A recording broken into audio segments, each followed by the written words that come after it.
Texas Sharpshooter Fallacy. The pattern looked perfect, like fate carved it into the numbers. The dots lined up so well, you'd swear it had to mean something. But what they didn't show you was everything that didn't fit.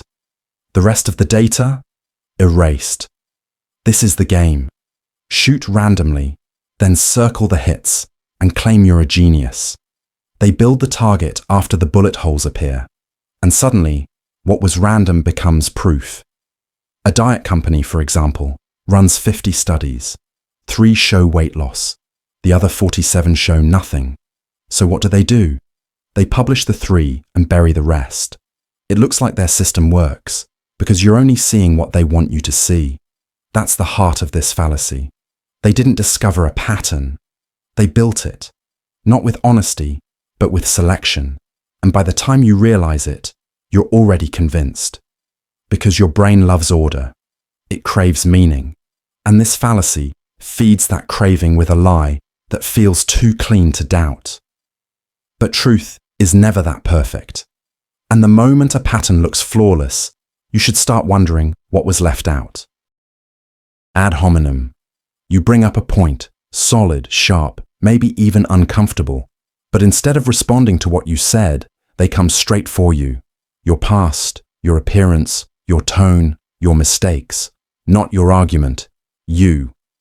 This is how the ad hominem fallacy works. It doesn't attack the idea, it attacks the person holding it. And the second it lands, the conversation's gone. People start talking about who said it instead of what was said. Imagine someone argues for cleaner energy, and the response is, "You drive a gas car. Why should anyone listen to you?" That doesn't touch the issue. It just throws dirt and hopes the idea gets buried under it. This fallacy is everywhere. Debates, politics, social media. It's easy, it's lazy, and it works because people love drama more than truth. But even liars can tell the truth. Even hypocrites can make a good point. Discrediting the speaker doesn't erase reality. It just distracts from it. That's the danger. You feel like something was proven wrong when nothing was actually answered. So when the argument shifts from facts to personal attacks, pay attention. Because the moment they stop arguing with your words, they've already lost to them. Faulty analogy. It sounds deep at first. Like someone just dropped a truth bomb that ends the entire argument. Running a country is like running a business. Or, your brain is just like a computer. But once you look closer, the whole thing falls apart.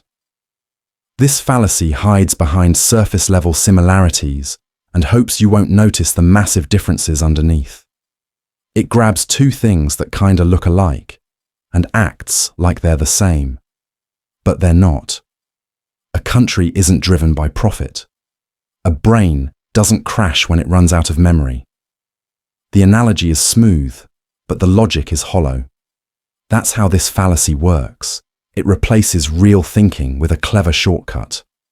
And most people don't stop to question it because it feels true. Imagine someone says, "If we can train dogs with rewards and punishments, we should run schools the same way."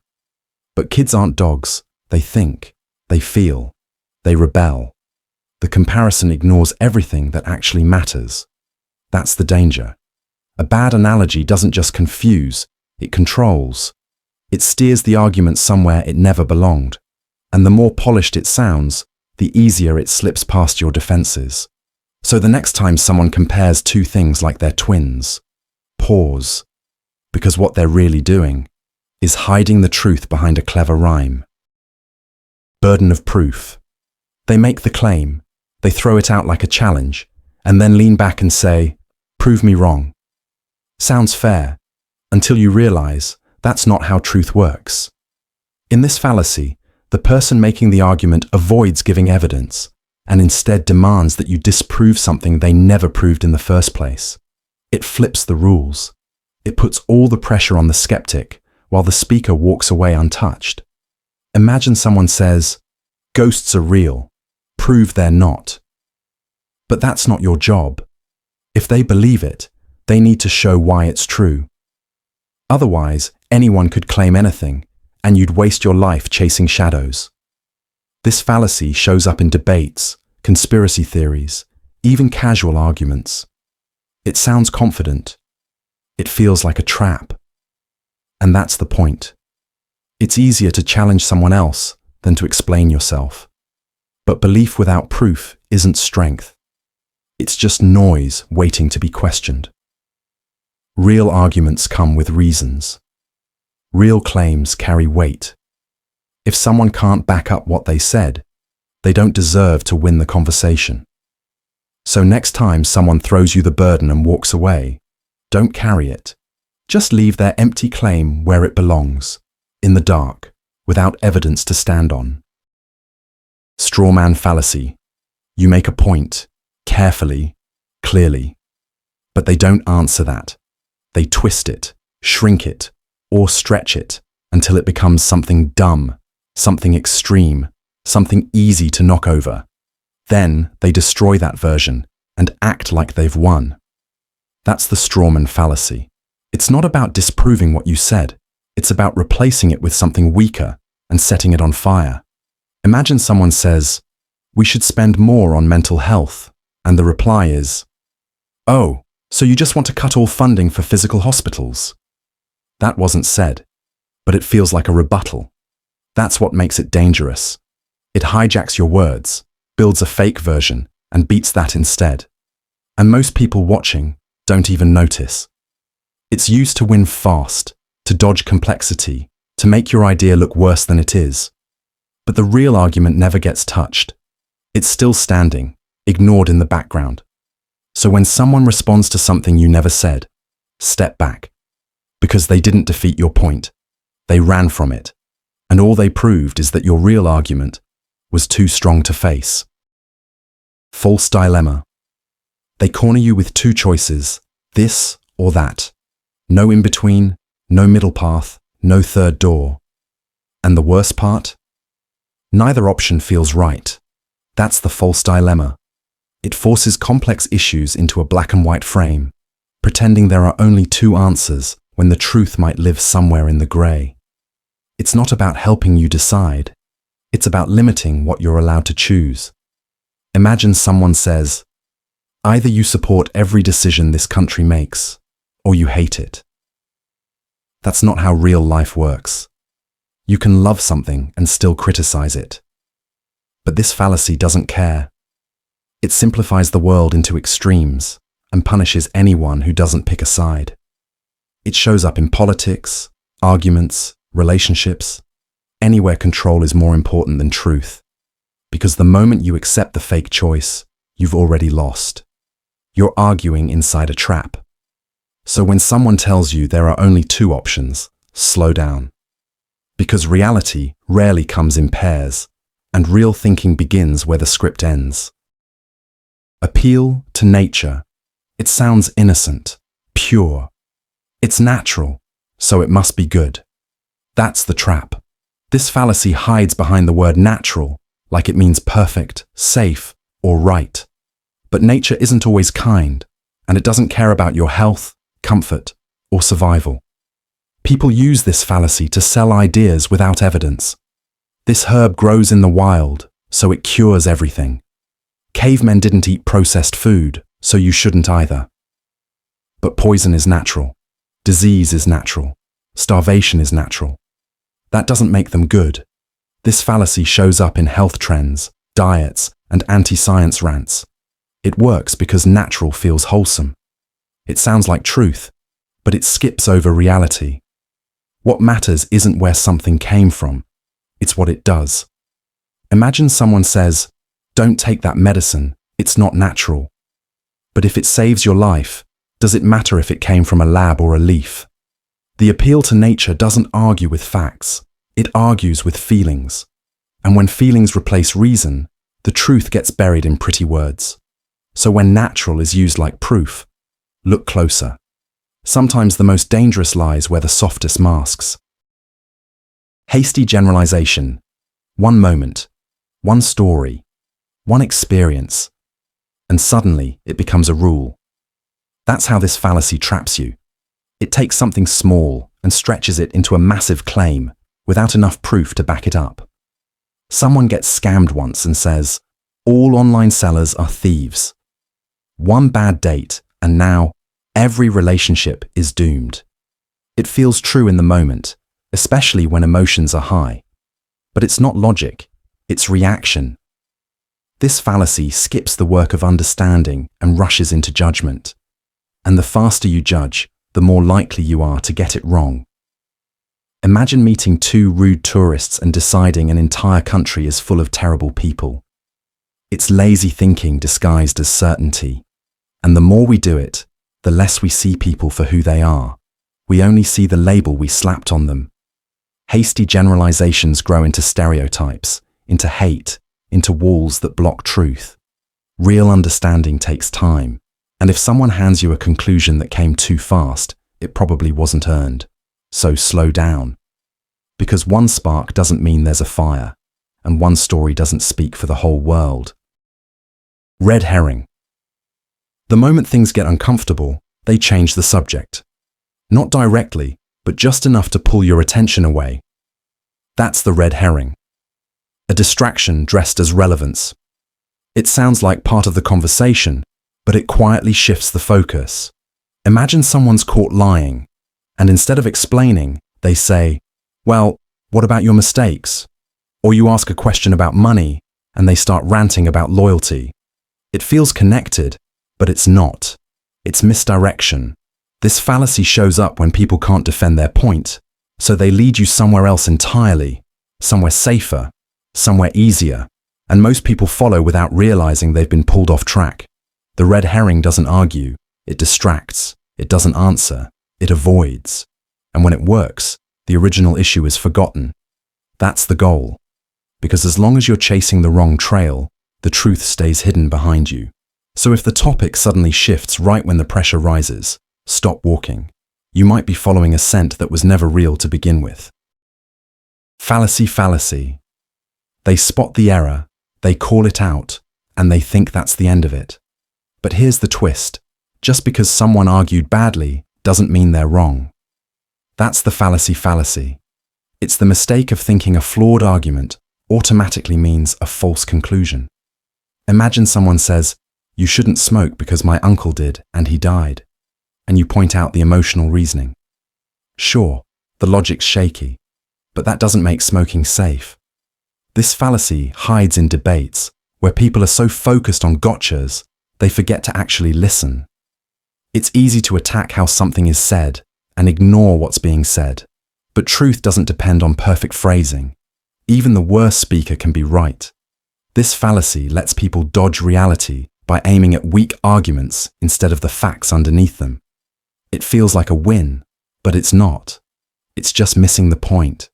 So when you hear bad reasoning, don't stop there. Look past the mistake. Ask yourself if there's still truth buried underneath. Because broken logic can still carry a message. And ignoring that message just means you're letting pride speak louder than reason. 2 Quoque. They don't deny what you said. They just turn it back on you. You're telling me to be honest. You lied last week. You care about the environment. You still drive a car. That's 2 Quoque, Latin for you too. It's not a defense, it's a distraction. Instead of answering the criticism, they throw it at you like a mirror. It feels clever, it feels fair, but it doesn't solve anything. Imagine a politician gets called out for corruption, and their only response is, well, the other party does it too. That's not a rebuttal, it's an escape. This fallacy makes it seem like hypocrisy cancels out truth, but even if someone breaks their own rule, the rule might still be right. You can be a hypocrite and still speak facts. 2 Quoque hides behind flaws, so it doesn't have to deal with the issue. It shifts the spotlight, hoping nobody notices the question was never answered. And in the end, both sides walk away dirty, and nothing gets cleaned. So when the argument becomes, you're no better, remember, truth doesn't need a perfect messenger. It just needs to be faced. Slippery slope.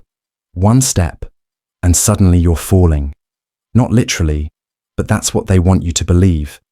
This is the slippery slope. It's when someone claims that a small action will lead to a chain of disasters, even if there's no real proof that it will. It plays on fear. If we allow this one thing, next we'll lose everything. Imagine someone says, if we legalize one drug, soon every dangerous substance will be allowed and society will collapse. Sounds extreme, but that's the point. This fallacy skips logic and jumps straight into panic. It takes a single change and stretches it to the worst possible outcome without showing how or why it would happen.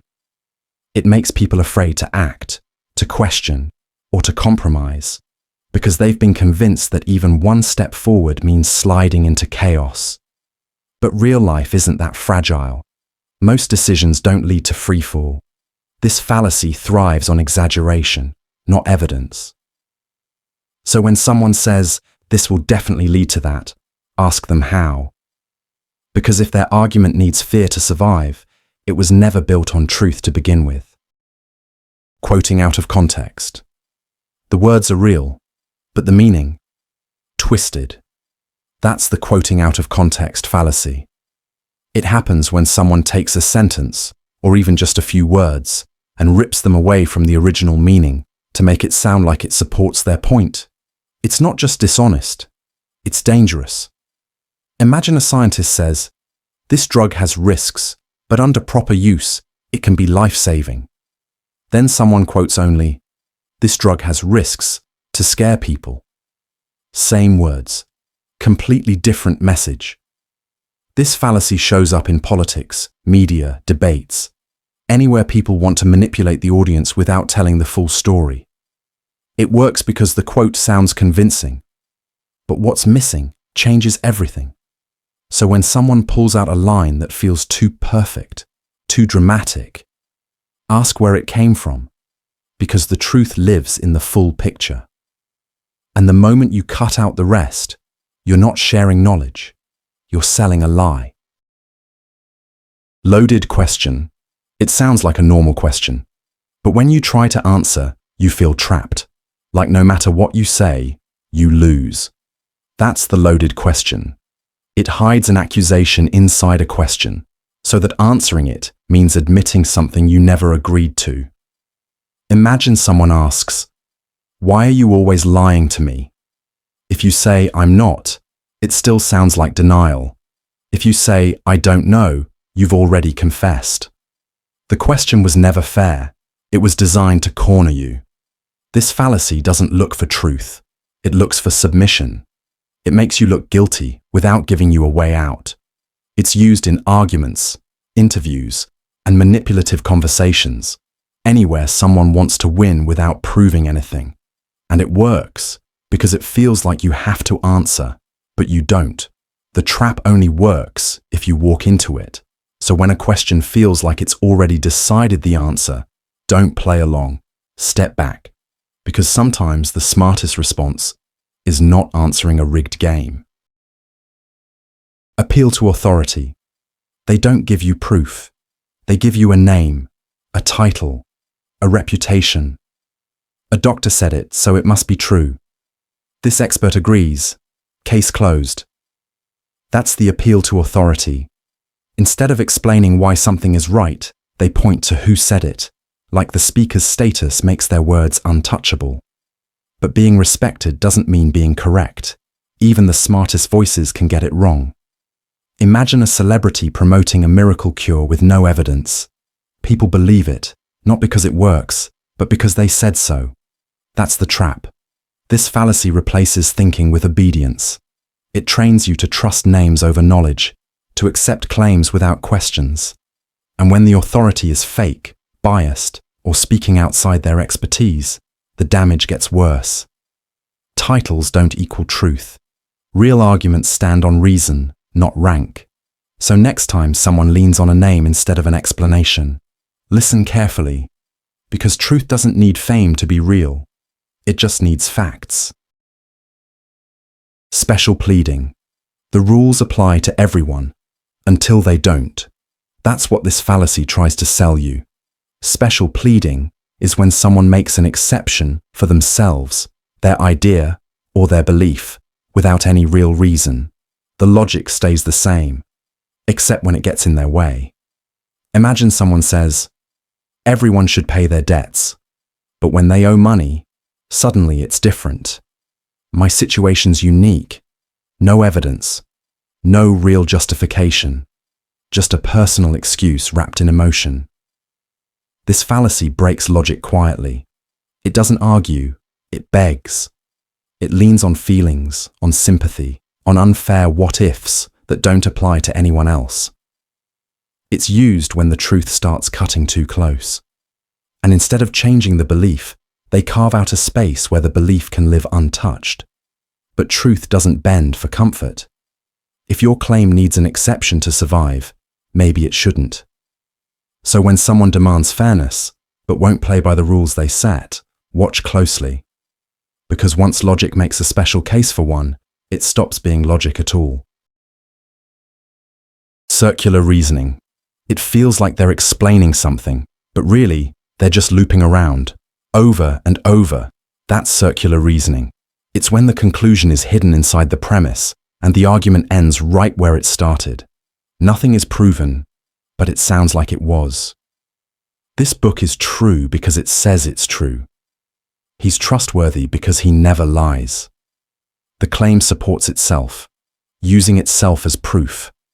No outside evidence, no real logic, just a loop that looks like reason. It's a closed circle designed to trap anyone who asks, why? Imagine someone says, I'm right because I just am. Can't you see that? That's not thinking, that's repetition. This fallacy feels solid because it sounds confident, but confidence isn't evidence. And if every answer depends on itself, then you're not getting closer to truth. You're just spinning.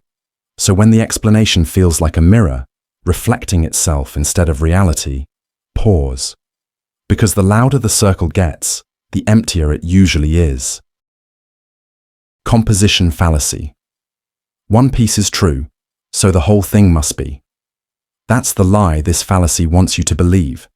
The composition fallacy takes the traits of individual parts and assumes the entire group must share them.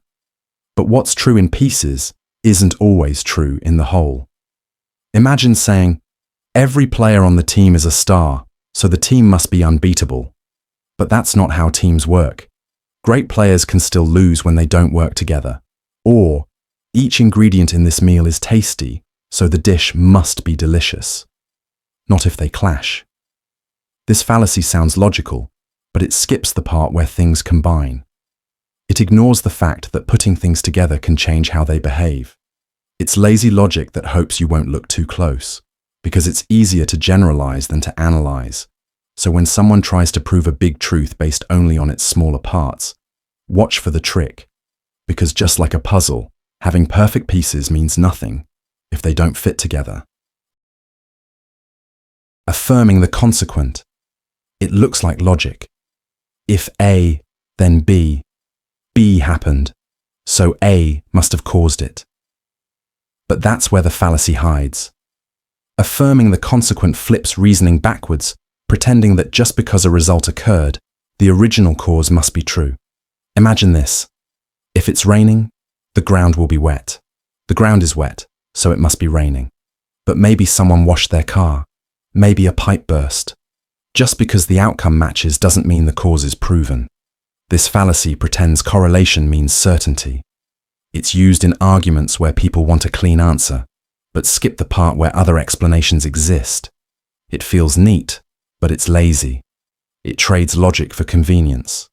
So when someone says B happened, so A is definitely true, look closer. Because truth isn't a shortcut, and assuming the cause just because the effect showed up is like saying thunder proves lightning, even when there was none. Anecdotal fallacy. They ignore the data, the studies, the facts, and instead, they tell you a story. My uncle smoked his whole life and lived to 95, so smoking can't be that bad. That's the anecdotal fallacy. It uses a personal experience or someone else's as proof while brushing off actual evidence. It feels powerful because stories stick. They're real, emotional, and easy to remember. But one story isn't the world. One exception doesn't break the rule. Imagine someone says, "I didn't wear a seatbelt and I survived a crash, so seatbelts don't matter." That doesn't disprove decades of safety data. It just proves one person got lucky. This fallacy is popular because it feels honest. But feelings aren't statistics, and truth isn't built from one moment, it's built from patterns. So when someone gives you a story instead of a source, listen carefully. Then ask yourself what they're not telling you, because the story might be real, but that doesn't make it true for everyone else. Appeal to emotion. They don't give you facts, they give you feelings. Fear, guilt, pity, anger, anything to make you react instead of think. That's the appeal to emotion. It skips logic completely and tries to win the argument by pulling your heartstrings. Imagine someone says, "If you don't donate, these puppies will die." Do you want that on your conscience? It hits hard, but it doesn't explain where the money goes, or if it actually helps. It just pressures you through guilt. This fallacy shows up in ads, politics, social movements, anywhere emotion can replace evidence. It works because feelings are fast. They don't need proof. But real truth doesn't need to manipulate you. It stands on reason, not fear. So when something makes you feel first and think second, stop. Ask what's really being said. Because if emotion is the only tool they're using, there's probably nothing else in their hands. No true Scotsman. The moment someone's belief gets challenged, they change the definition. Quietly, just enough to protect their idea. That's the no true Scotsman fallacy. It moves the goalposts when reality doesn't fit the claim. No Scotsman would ever put sugar on his porridge. You point out one who does. They reply, "Well, no true Scotsman would." See the trick? Instead of admitting the claim was too broad, they just redefine who counts. This fallacy is used to keep a belief safe from evidence. No real artist would sell out. No true fan would ever stop supporting the team. But truth doesn't need escape hatches. It doesn't survive by changing the rules. This fallacy turns identity into a shield, one that blocks facts instead of facing them. So when someone rewrites the definition mid-argument, don't follow. Because truth doesn't shift just to stay comfortable. It stays still, even when it hurts. Suppressed correlative. They win the argument, not by proving you wrong, but by changing the meaning of the words. That's the suppressed correlative. It happens when someone takes two things that are supposed to be opposites and redefines one so that the other can't exist anymore. Imagine someone says, "A real hero never feels fear." So if someone is afraid, they must not be a hero, right? Wrong. Being brave means feeling fear and acting anyway. But this fallacy erases that by rewriting hero to mean fearless. It cheats the contrast. It shuts down nuance. You're either smart or you're not. Either strong or weak. Either real or fake. But life isn't built on clean-cut labels. When someone makes a category so strict that nothing else can exist outside it, they're not defining truth. They're erasing it. So if someone wins the argument just by changing the terms, they didn't prove anything. They just made the other side impossible. Personal incredulity.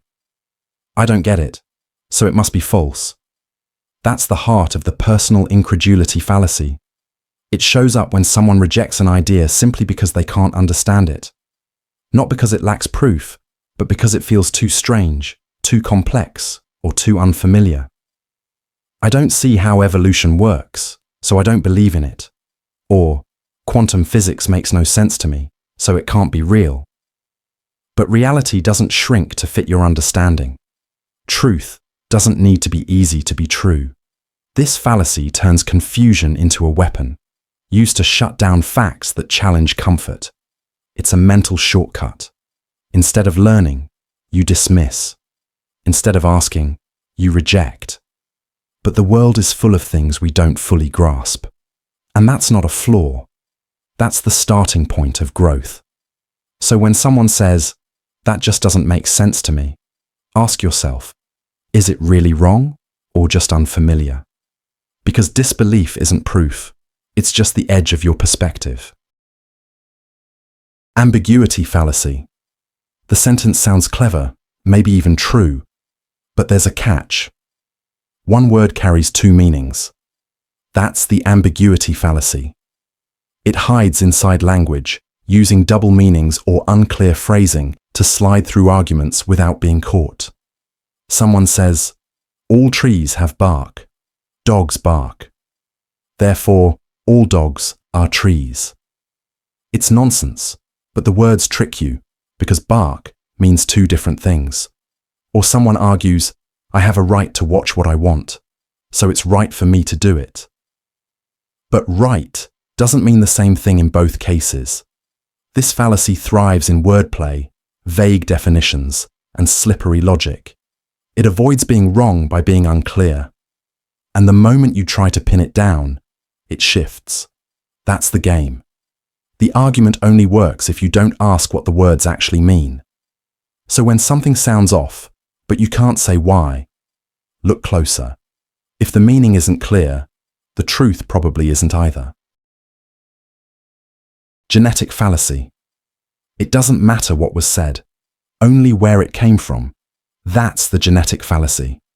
It dismisses or accepts an idea based entirely on its origin, instead of looking at the actual argument. You got that belief from your parents, so it must be wrong. That idea came from a corrupt government, so it can't be true. It's like judging a book by its birthplace. The fallacy assumes that if the source is flawed, the idea is too. But even bad people can speak the truth. Even broken systems can produce something real. Imagine someone rejects a scientific discovery just because it was funded by a company they don't trust. The science might be solid, but it gets ignored because of who paid for it. This fallacy feels logical, but it skips the work. It's easier to attack the source than face the facts. But truth doesn't depend on where it started. It depends on what it is. So before you throw an idea away because of its roots, ask if the roots actually matter. Because a flower can grow from dirt, and truth can rise from anywhere. Middle ground fallacy. Two people argue. One says something extreme, the other says the opposite. And then someone steps in and says, "The truth must be somewhere in the middle." Sounds fair, right? But that's the middle ground fallacy. It assumes that compromise is always correct, just because it sits between two sides. But truth isn't always balanced. Sometimes one side is just wrong. Imagine one person says, "The earth is flat," and another says, "The earth is round." Choosing a shape halfway between the two doesn't make it more accurate. It just sounds neutral. This fallacy feels wise because it avoids conflict. It makes you feel like a peacemaker. But in doing so, it sacrifices truth for comfort. Not every disagreement deserves a middle. Sometimes the facts sit entirely on one side. So when someone tells you the answer must be a little bit of both, ask yourself, are they finding truth or just avoiding a decision? Because compromise might keep people calm, but it doesn't always keep them right. Affirming a disjunct. They tell you two things could be true, but then act like if one happens, the other can't. That's the affirming a disjunct fallacy.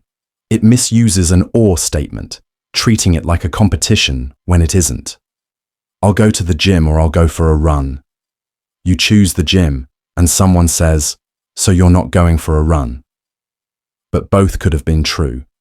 The word or doesn't always mean only one. This fallacy twists logic by pretending options cancel each other out, even when they don't. Imagine someone says, he's a doctor or a writer.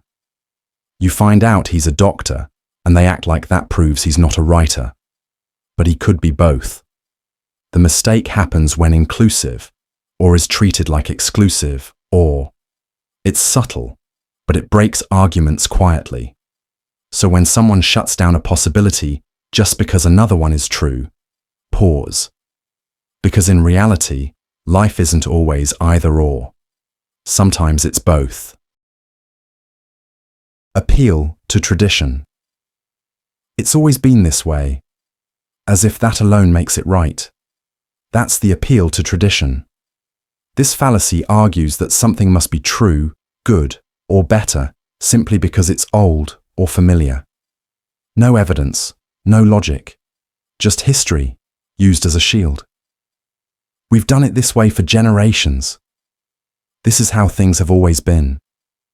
But age doesn't equal wisdom. Slavery was a tradition. So were bloodletting and burning people for their beliefs. Tradition can carry truth, but it can also carry mistakes. Imagine someone says, "We shouldn't change the school system. It's worked for decades." But has it? Or have people just stopped questioning it? This fallacy resists progress by worshipping the past. It confuses comfort with correctness. And it hides weakness behind the word heritage.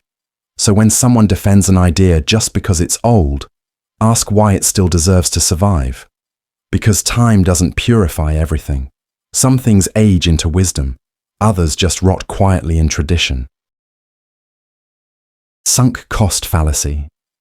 You've already spent the time, the money, the energy, so you have to keep going, right? That's the trap.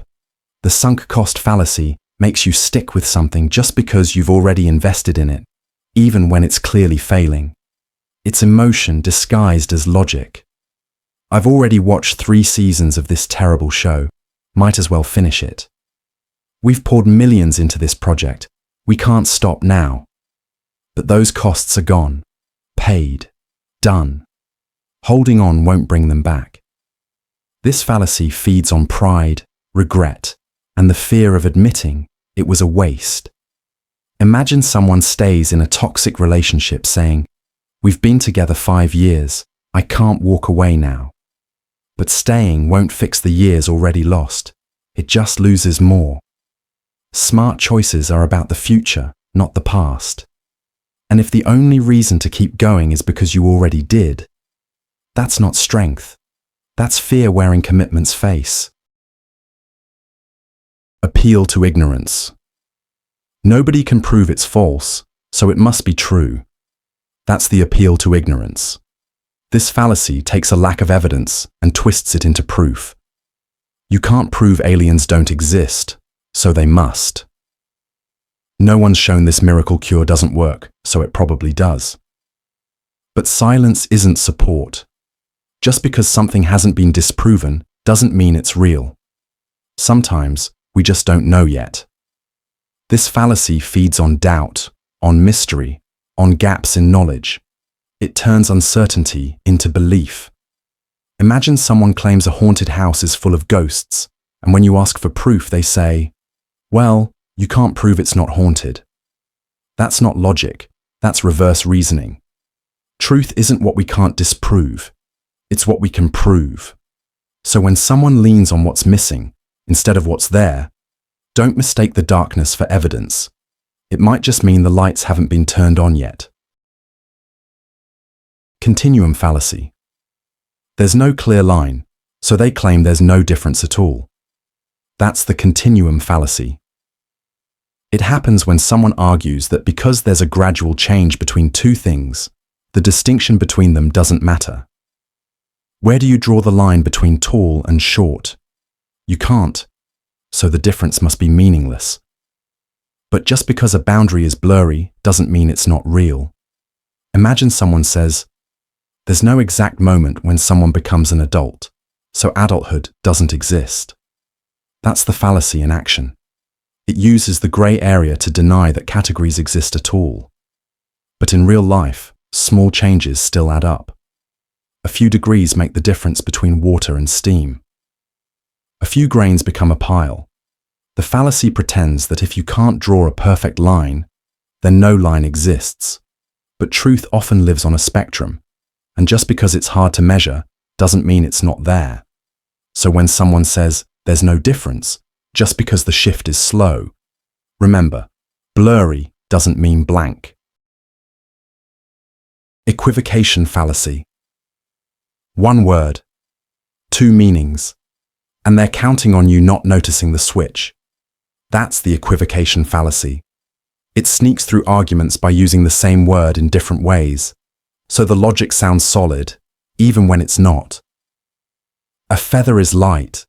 What is light cannot be dark. Therefore, a feather cannot be dark. It feels clever until you realize light meant two completely different things. This fallacy hides behind wordplay, letting language do the lying. Imagine someone says, "Laws can't be broken, so if something is illegal, it's unbreakable." It twists the meaning mid-sentence and dares you to keep up. Politicians use it. Advertisers use it. Anyone trying to win without explaining themselves uses it, because it creates the illusion of truth. But if a word changes halfway through the argument, the logic collapses. So when something sounds too smooth, too clean, check the words. If their meaning slips while no one's looking, the truth probably slipped with it. Denying the antecedent. If A leads to B and A didn't happen, then B can't happen either. Sounds logical, but it's a trap. That's the denying the antecedent fallacy. It wrongly assumes that just because a condition didn't occur, the result must be false. But reality isn't that simple. Imagine someone says, "If I study, I'll pass the test. I didn't study, so I'll definitely fail." But maybe you knew the material. Maybe you paid attention in class. Just because one path to success didn't happen doesn't mean success is impossible. This fallacy shuts out all other possibilities. It acts like there's only one way for something to happen, and if that way is blocked, the outcome dies. But in real life, there are often many roads to the same destination. So when someone says, "If not A, then not B," pause. Because denying the cause doesn't always kill the effect. It just means you're ignoring the other ways it could have arrived. Definist Fallacy. They don't argue the point. They just rewrite the meaning. Quietly. Carefully. That's the Definist Fallacy. It happens when someone changes the definition of a key word to force a conclusion. Instead of proving their argument, they bake it into the language itself. Real freedom means never having to follow rules, so any law is oppression. See it? The definition of freedom was twisted, and now every disagreement looks like injustice. This fallacy hides inside powerful words like justice, equality, truth, and morality, words that already carry emotional weight. By redefining them, someone can make their view seem obvious, even when it's not. Imagine saying, "If you were truly kind, you'd agree with me." But now, kindness just means obedience. The argument is over before it starts, because the words have been rigged. So when someone's idea sounds too perfect, too bulletproof, check the meaning. Because if they're winning by definition, they're not really winning at all. Ecological Fallacy. The group shows a pattern, so they assume every individual must follow it. That's the Ecological Fallacy.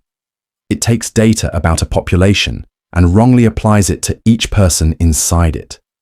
This city has a high crime rate, so everyone there must be dangerous. But individuals aren't averages. You can't know someone's story just by looking at the group they come from. Imagine seeing a country with a high income and assuming everyone there is rich, or a school with low grades and thinking every student is failing. It's lazy logic, generalization pretending to be insight.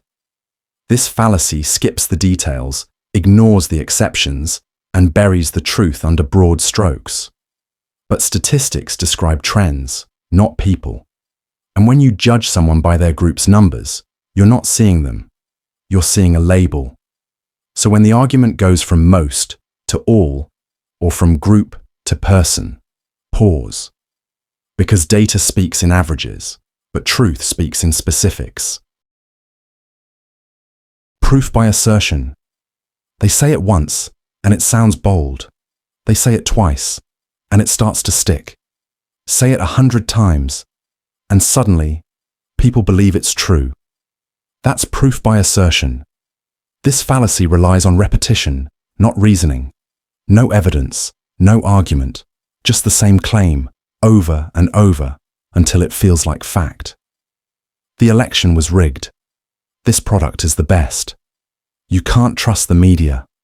Repeated enough times, the brain starts to accept it, even without proof. Imagine hearing, "This diet works wonders," in every ad, every review, every post.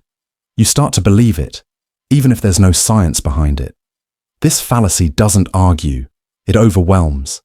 It floods your thoughts until doubt wears down. It's not about being right, it's about being loud. So when a claim keeps repeating without anything new behind it, don't confuse noise for truth. Because truth doesn't need to shout, it only needs to be shown. Nirvana Fallacy. If it's not perfect, it's worthless. That's the Nirvana Fallacy. It compares real-world solutions to impossible, ideal versions and rejects them for falling short. This law won't stop every crime, so it's useless. That medicine doesn't cure everyone, so why bother taking it? It demands perfection, then uses its absence as an excuse to do nothing. But in the real world, perfection doesn't exist. Progress does.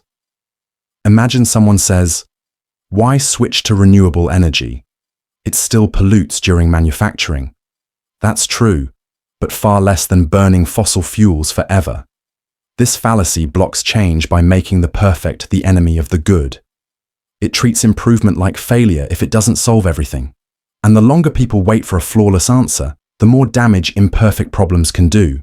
So when someone says, "That's not enough," ask, enough compared to what? Because chasing perfection at the cost of action isn't wisdom. It's paralysis dressed as purity. Etymological Fallacy. They dig into a word's origin and act like it still means exactly what it meant centuries ago. That's the Etymological Fallacy. It assumes that a word's original meaning is the only true meaning, even if language has changed completely since then. Imagine someone says, "The word decide comes from Latin decidere, meaning to cut off.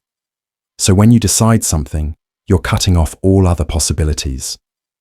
It sounds deep, but that's not how we use the word today. Language evolves, words shift, meanings stretch, and context changes. This fallacy pretends words are frozen in time, ignoring how people actually speak. Someone might argue, the word nice used to mean foolish, so calling someone nice is actually an insult. But nobody uses it that way now. It's a trick that replaces argument with word history. And while origins are interesting, they aren't proof. So when someone tries to win by pulling out a dictionary from 400 years ago, remember, what a word used to mean doesn't decide what it means now. False equivalence. They compare two things that seem similar, but aren't. That's the false equivalence fallacy. It takes two issues, actions, or ideas, and says, these are basically the same, even when the differences actually matter. It's a lazy shortcut, used to downplay one thing or exaggerate another. Stealing a loaf of bread is just as bad as robbing a bank. Lying to your friend is the same as lying under oath. It sounds equal, but it's not. Context, scale, and impact get ignored. This fallacy pretends that all wrongs are equal, or that all sides carry the same weight. It makes harsh things sound softer, and minor things sound huge. Imagine someone says, both sides in this conflict are violent, when one is defending and the other is committing mass harm. That comparison isn't fair, it's a distortion. So when someone says, it's the same thing, look closer. Because if they need to flatten the truth to make their point, it probably wasn't that strong to begin with. Historians' fallacy.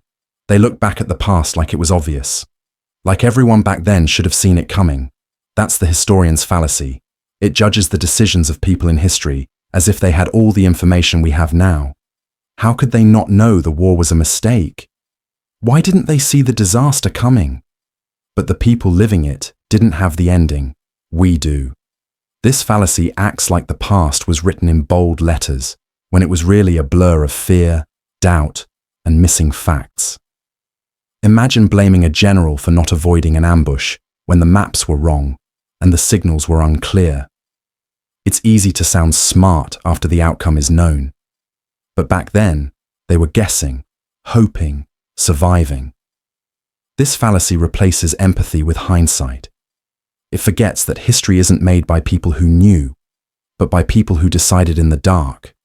So when you look back, be careful, because what feels obvious now might have been impossible to see then. Inflation of conflict. Two experts disagree, so they say the whole field must be uncertain. That's the inflation of conflict fallacy. It takes small disagreements and blows them up to make it seem like nobody knows what they're talking about. Scientists argue about climate change models, so climate change must be fake. But that's not how real knowledge works. Disagreement doesn't mean doubt, it means detail. Experts debate how things happen, not whether they happen. Imagine two doctors arguing about the best treatment. That doesn't mean the disease isn't real. This fallacy feeds on confusion. It stretches minor conflict into full-blown collapse. It makes people think, if the smart people can't agree, why should I believe any of them? But disagreement is how progress happens. And pretending that conflict erases truth is just an excuse to ignore it. So when someone points to debate and says, "See? Nobody knows anything," look closer. Because sometimes the noise isn't a mess. It's a sign that people are doing the work. Incomplete comparison. It sounds bold, even convincing, until you realize something's missing. That's the incomplete comparison fallacy. It makes a claim like, "This phone is better," or "This plan is more effective," but never says better than what or more effective than which. It leaves out the other side completely, hoping you won't notice. And most people don't. The sentence feels complete, so they accept it. Imagine an ad says, "This drink has 30% fewer calories." Fewer than what? The old version? A competitor? Water? The fallacy creates the illusion of superiority without giving you anything to measure against. It manipulates by omission, hiding the full picture and letting your mind fill in the blanks. This tactic shows up in marketing, debates, and casual arguments. It's not always a lie, but it's never the whole truth. So when someone says better, stronger, faster, or smarter, stop and ask, compared to what? Because until you know what it's being measured against, the claim doesn't mean anything at all. Ludic Fallacy. They think life works like a game. Clear rules, predictable moves, simple outcomes. That's the Ludic Fallacy, mistaking real-world chaos for controlled systems. It's the belief that because we understand games, we understand risk, probability, and danger. But real life doesn't play fair. In a casino, the odds are fixed. On the street, they're not. Imagine someone says, "I know how to manage risk. I play poker." But surviving a war, launching a business, or predicting a market crash isn't a card game. This fallacy hides in confidence. It makes people trust models, stats, and neat predictions in places where uncertainty rules. But reality doesn't care about your simulations. It throws in unknowns, rare events, black swans, things no model can see coming. The Ludic Fallacy makes us feel safe in our systems. But safety built on controlled rules collapses the moment life breaks them. So when someone treats the world like a board game, ask if they've forgotten where the edge of the board ends. Because life doesn't roll dice, it flips tables. Moralistic Fallacy. It shouldn't be that way, so they say it isn't. That's the moralistic fallacy. It flips reality to fit morality, assuming that if something is wrong, it can't possibly happen in nature. Violence is bad, so humans must be naturally peaceful. Cheating is immoral, so animals don't do it. But nature doesn't follow human rules, it just is. This fallacy confuses what ought to be with what is, like trying to shape facts to match your feelings. Imagine someone says, "Humans can't be naturally aggressive. We're meant to be kind." But what we wish were true isn't always real. This fallacy is often well-meaning. It tries to protect ideals by ignoring reality. But denying how the world works doesn't change it. It only makes you unprepared for it. So when someone claims that something can't exist just because it's wrong, listen closely. They might be mistaking hope for evidence and letting comfort rewrite truth. Two wrongs make a right. They mess up, but instead of owning it, they point at someone else who did the same. Yeah, I lied, but so did she. That's the two wrongs make a right fallacy. It argues that doing something wrong is okay, just because someone else did it first. Like revenge equals justice. But repeating the mistake doesn't fix it. It just doubles it. Imagine someone says, "He cheated on the test, so I did too. Fair's fair." But fairness isn't built on matching bad behavior. It's built on choosing better.